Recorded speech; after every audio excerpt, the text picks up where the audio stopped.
Hitendra Chaturvedi is the founder of Greendust, which is, in a sense, India's first profitable e-commerce company. Hitendra started Greendust way back in 2008 when there was little VC money in the industry. He invested his entire life savings to start the business. In September 2014, Greendust claimed profitability with a revenue run rate of rupees 100 crores per month. Surely not an easy feat to achieve given how e-commerce players are bleeding money. To share with us the Greendust journey and some lessons on the art of persistence and survival in the initial days, and most importantly, building a sustainable business, is Hitendra Chaturvedi from Greendust. Ladies and gentlemen, please welcome Hitendra.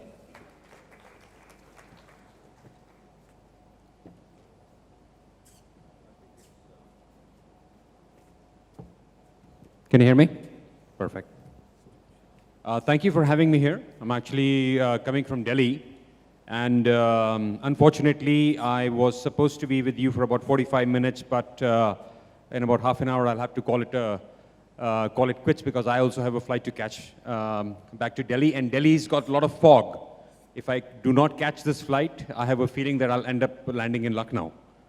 So I was told to talk about the Greendust journey. And so very quickly, what I will do is I'll share with you some of the anecdotes, mostly mistakes that were made. And very quickly, what Greendust we do, we take returns from e-commerce companies and retailers. It's about a $25 billion opportunity, and we repair and refurbish them. Think of them, we are like hospitals for gadgets. So we take good care of them, give them tender, loving care. In the case of a hospital, you typically end up going back home after you are treated. But my patients, they're orphans, red-headed stepchildren, that we have to find new homes for them. So we certify them. We tell these homes that these are fully refurbished with 1-year warranty. They're very economical, 30 to 50% cheaper than a brand new product. And slowly building a brand called Greendust. So what is happening now is people wanting to buy a refurbished product, they say that, is it been certified by Greendust? And that is what we have started to build. So journey, I call myself an accidental entrepreneur. So I'm from IIT Roorkee. 1990 batch, and come from an army background. Dad was an army, and in those days, you were either supposed to be a doctor or an engineer or a lawyer. A doctor and a lawyer were not my cup of tea, or the fourth option was to go into the army. And so my dad saw that I was decent in studies, so he lied to me. So I wanted to go into the army or the Air Force. And he basically told me that, you know what, you can get into the armed forces after engineering. I said, okay. So I got into Roorkee, and then later on I realized that the only way to get into the armed forces is through the National Defense Academy. Everybody else is a second-class citizen. And once I got into engineering, and then we said, okay, let's not get into the army, don't want to be a second-class citizen. And then life took over. The whole idea was to, then went to the US, master's in computer science, followed that with an MBA. Typical life of a middle-class Indian, so which many of you would be familiar with. So then got into a job, Ernst Young Management Consulting. And after that, it was A.T. Kearney. And there's a small story I want to share with you. 1995, so early 1990, internet boom happened in the US. So 1995, I was in my final year of my MBA program, and I was a poor graduate student. I was with a friend of mine. His name was Gerald. And we were sitting next to the pool having a pitcher of beer, which was a luxury. And I was feeling nostalgic about India. I said, cricket commentary, Indian music, I wish I can hear that. And so, because internet was a new thing, World Wide Web was a new thing, Netscape had come in, and so we came up with this crazy idea to say that why can't we get radio on the internet? I can listen to my commentary. India had shortwave and medium wave, and FM had started, and US only had FM. So we came up with an idea, and we had a UI design. I still have that sheet of paper with me, 1995. And my friend connected 8 servers, and we were able to bring one radio station on the internet. And you know what I'm talking about? I'm talking about a poor graduate student who was paying $10,000 a semester tuition. I don't know, I was working 2 jobs. I was riding a motorcycle, one to a steel mill, and then in the late at night, I was working at the computer center as a programmer. And then we came up with the idea, great idea, prototype worked. And, but then I ended up getting 2 job offers. One was from Ernst Young. So now you've got a guy who is completely and totally broke, and suddenly Ernst Young comes and says, I'll give you $60,000 a year. I said, to hell with the startup idea. It was just an idea, it worked, and took the job. Management consulting those days was a very sexy thing. And you get to fly to different cities, and the company is paying for it. End of 1996, a company by the name of Broadcast.com, founded by Mark Cuban, that did exactly what we did, was sold to Yahoo for $5.7 billion. So I've been kicking myself ever since. Then so after E&Y, then it was A.T. Kearney, and from A.T. Kearney, after A.T. Kearney, I actually ran a company, a reverse logistics company in Austin, Texas.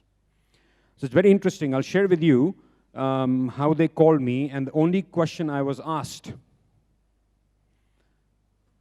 by the VC who had incubated this idea, it's Austin Ventures. They said, okay, Hitendra, define supply chain. And I'm from IIT, come on, computer science masters. I thought myself as cat's whiskers, and I gave him a textbook definition of supply chain.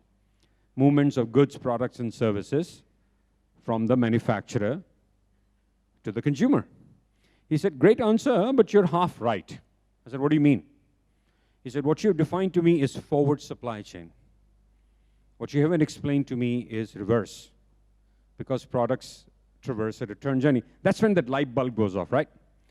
And so 2 years there, then life took over. My daughter was born.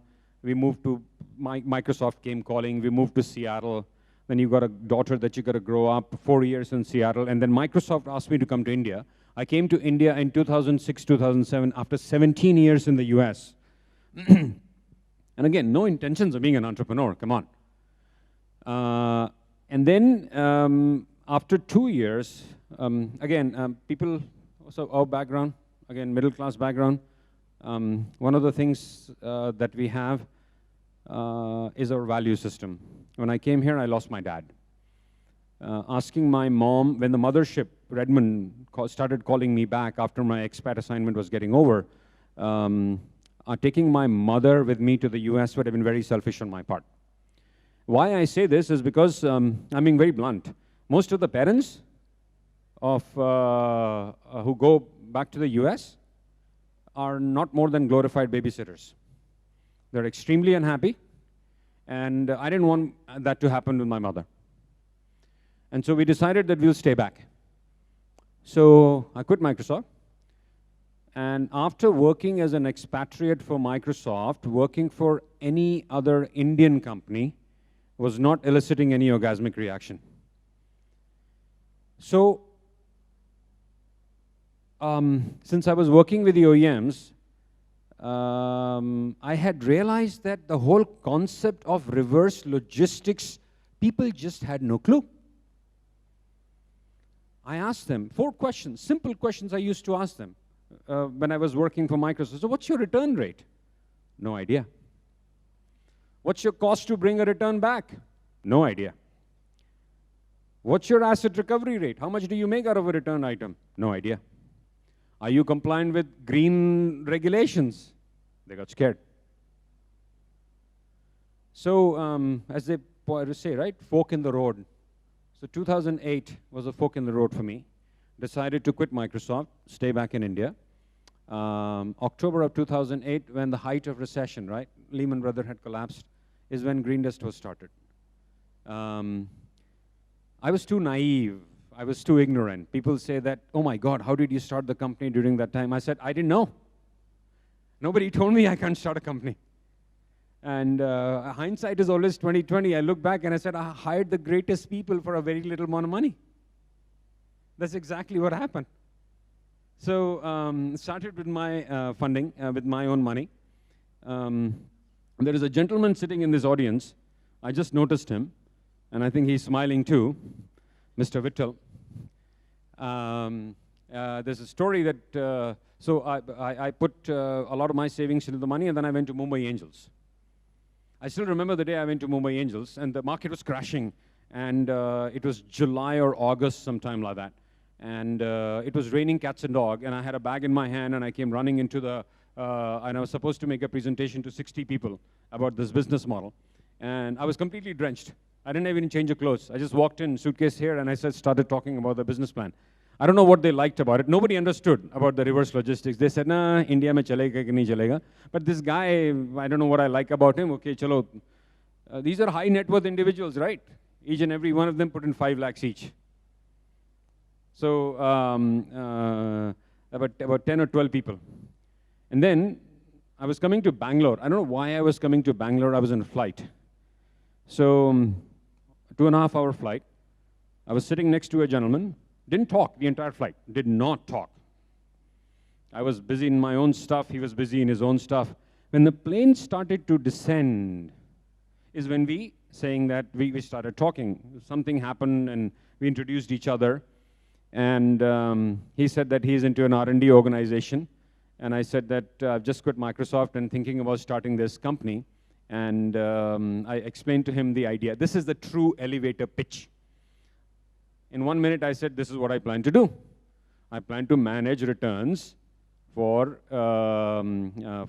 e-commerce companies and for retailers. And this is what they intended. He said, I want to put in money. Within 5 minutes, he made a decision to put in that money. And he's sitting right at the back. I just saw him walk in. And so he became part of Mumbai Angels, and he actually put in the maximum amount of money, more than the Mumbai Angels. And I think I gave him very good returns after 1 year. I think InMobi and Greendust are the 2 companies that have given within 1 year 8x return to the investors of Mumbai Angels. So then after that, Kleiner Perkins came in Series A, and then Vertex came in. And today, where we are on a run rate. We are valued about $500 million.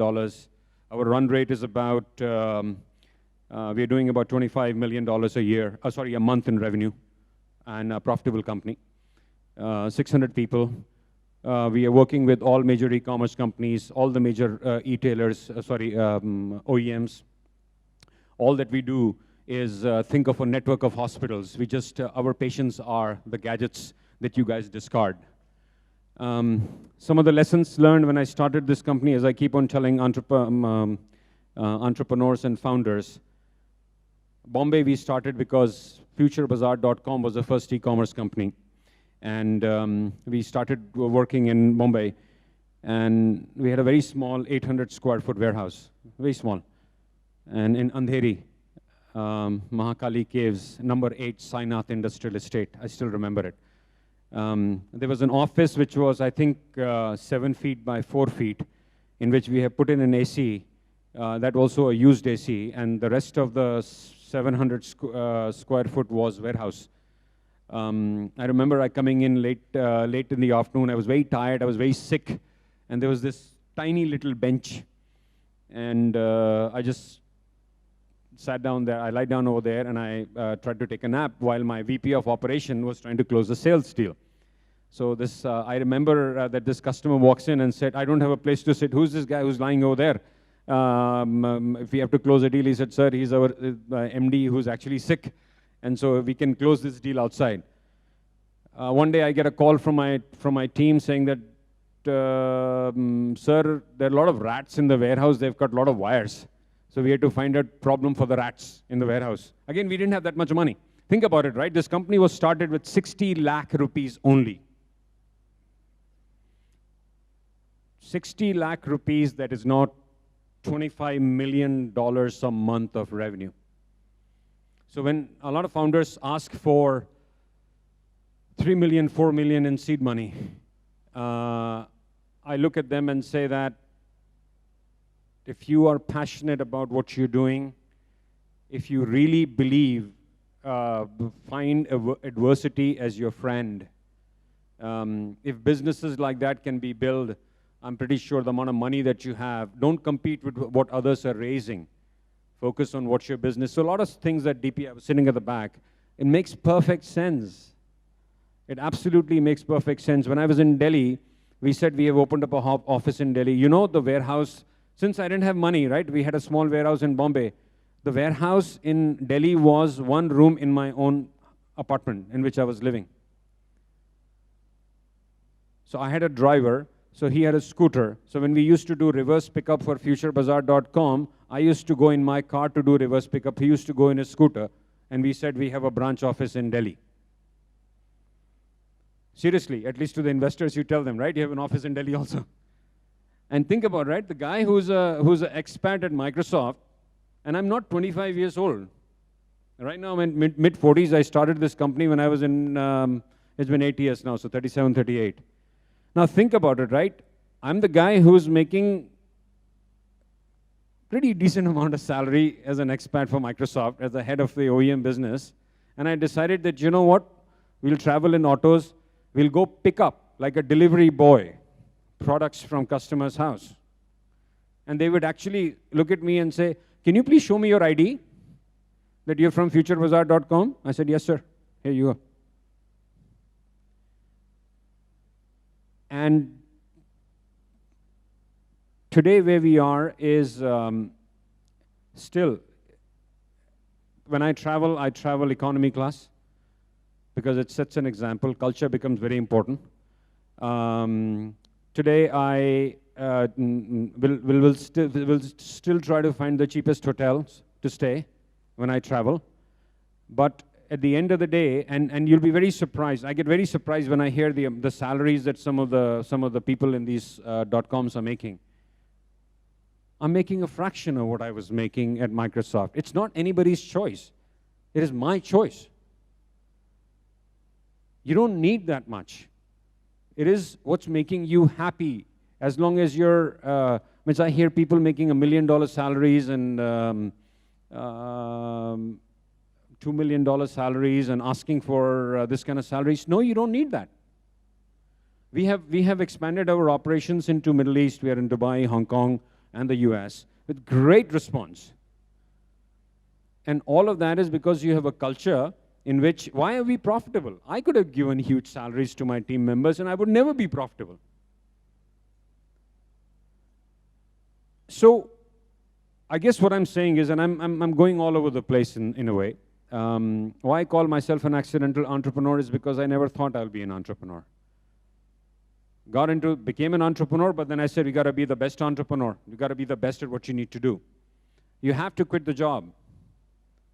There should be no way out. You have to burn that bridge. I talk to people who say that, you know what, I would do it part-time. Not going to work. It's absolutely, we have a very operationally intense business. We are not a software development company. You sit and you're in a room and you've got a few people and you start to do work. We need people who are doctors. When I say doctors, they repair, refurbish, transportation, warehousing, marketing, brand building. All of that needs to happen. It's highly intensive business. So coming out of India, becoming a global brand, that's the aspiration. And one thing I'm just going to close it by making one statement. Over a period of time, it does make you very humble being an entrepreneur. You know what what actually, the humbleness one day, the realization came in when he said that, when I realized that I'm writing a check, salary, for 600 employees times 4 in their houses. 2,500 people are being fed because you build a company and you are signing the salary. And that, I think, is such a humbling experience. Such a humbling experience. Then you don't, I'm a type A personality myself. You don't take rash decisions.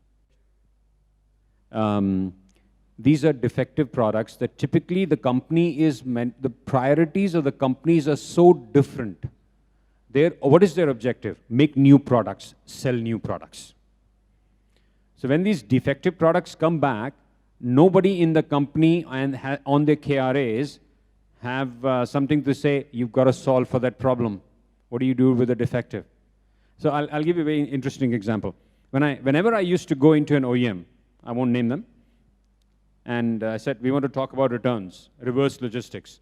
Typically in that meeting, there are 5 stakeholders would sit in the meeting. The moment I saw 5 stakeholders means nobody owned it. CFO, head of services, head of supply chain, product guy, and at times the managing director. CFO is saying asset recovery, asset recovery, asset recovery. Supply chain guy is saying, oh my God, my warehouse is getting full of these returns and I don't know where to keep the new items. Get rid of them.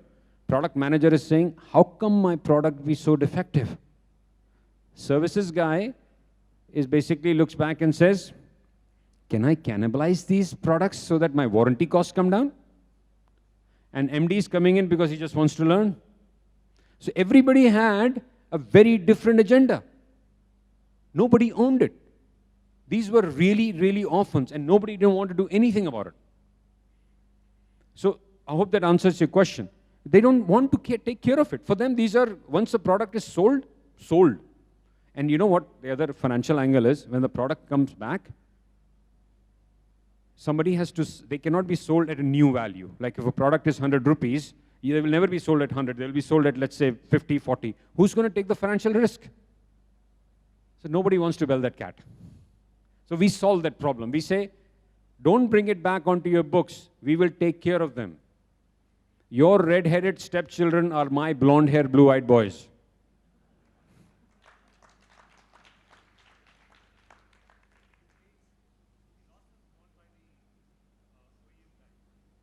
At the end of the day, the product ownership is with the OEM.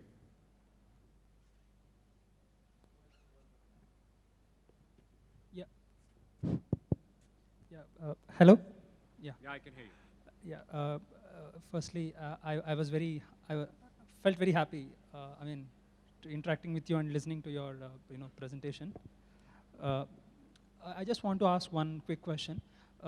Your nature of work deals with a lot of, if I may say so, ground staff who actually go pick up, collect, and come back. Not very educated lot, very unskilled people who pick up parcels and drop parcels. Do you want I want to just listen your version of how to manage them or hire them, or they suddenly might quit or say something. Yeah, absolutely. Hard staff to manage, I would say. Yeah. Actually, we typically will not do pickups, but the returns come back to us. But you're right, we have a lot of people who are low-paid people. Yeah, typically Managing them is, you're saying, how do I manage them? Managing them, actually, 2 things. One is the culture of the company. You know what our attrition rate is in the company? Attrition meaning people, 3%. 3%. And we are not the best pay masters in this industry, by the way. So what we do is the 2 things that has happened with me. One is this: I have lived in India, but I have worked overseas. I have worked in 75 countries. So what I have done is I have brought some practices from there of empowerment, and some practices of India, blended them together to create a culture of the company. If people know, what we have done is, if everybody working, I just came back from my Bangalore value-added center, I'll say Bangalore hospital. If people know that they're working towards a larger goal, and if they realize where they fit in, And if the CEO of the company goes to them and knows them by name and asks them about their, and wish them on his birthday, his or her birthday, that's huge for them. That's what I end up doing. So every email that comes out to my desk, which says this is somebody's birthday or somebody's child is born, or this is his work anniversary, I personally wish them. So those are the small things I try to do, trying to build a culture in which it is not only a stick approach, which I see in India, particularly when people work at the ground level, but also more of an empowerment. And if I'm able to be successful at that, so a lot of people's, my aspiration for this company is very different. People say that I want to be a $10 billion company or $50 billion company. My aspiration is not that. My aspiration is Greendust to be on that Forbes best companies to work for. If I'm there, I'll be successful.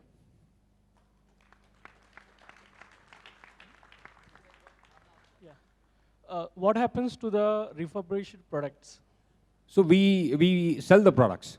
Where? Like? So we have 300 physical stores, and we sell online, greendust.com.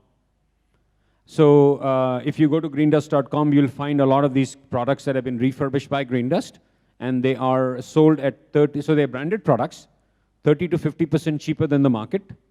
And not only that, now we have also become the largest supplier to eBay. Junglee has started, Amazon's Junglee has opened up refurbished. Snapdeal is opening up. ShopClues is already opening up. So they will become our channel. That's the reason I keep on saying that. Today we are selling it on greendust.com. I told my team very clearly, one day greendust.com may not exist, because I don't want to fight the battle of CAC, customer acquisition cost. Let them acquire customers for me. I become a brand. Thank you. Welcome. Thank you, Hitendra. This was a very heartfelt talk, and thank you so much. And I'm sure you, going by the questions, you've also kind of opened our minds to a very different business model. So all the best, and thank you very much. Thank you.